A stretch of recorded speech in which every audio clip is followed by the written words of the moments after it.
In this video, I'm going to show you how to use the 1var stats function on the TI-84 Plus calculator. This function is great because you can use it to find the mean, median, standard deviation, Q1 first quartile, and Q3 third quartile of a data set. So let's get started.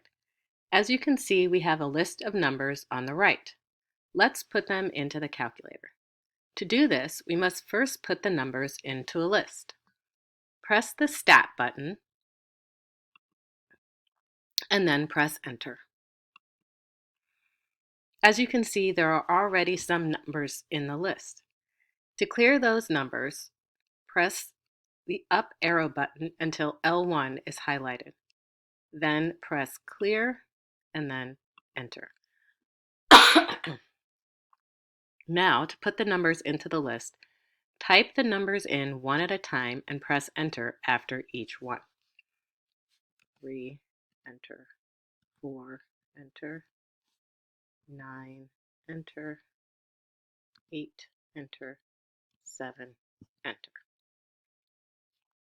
Now that you've put the data into the list, let's run the 1var stats function. Press the Stat button again. Then use the right arrow button to arrow over to Calc. You can see that Calc is highlighted. Now press Enter. In the menu, make sure that next to List you have L1. Then press Enter 3 times.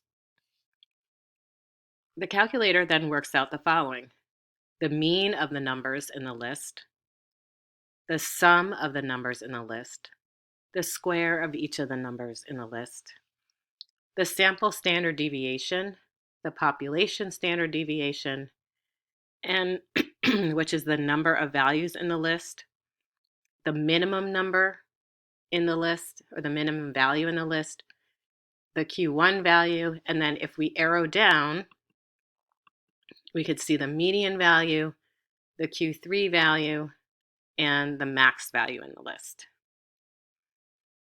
To get out of the 1var stats, we're going to press the second button and then Mode, and we're back to our home screen. Well, that's all for this lesson.